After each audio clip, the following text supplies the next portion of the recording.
Release the hood with the lever to the left.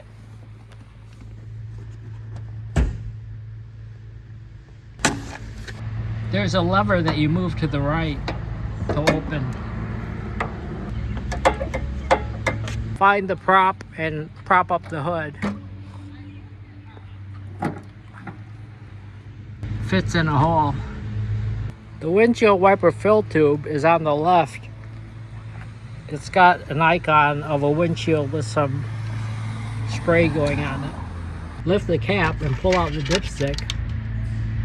You may want a funnel to make it easier to fill. Just fill it until you see it coming up towards the top. You can fill it almost all the way to the top. Reinstall the dipstick and snap the cap back on. There'll be some windshield wiper solution left out of the gallon.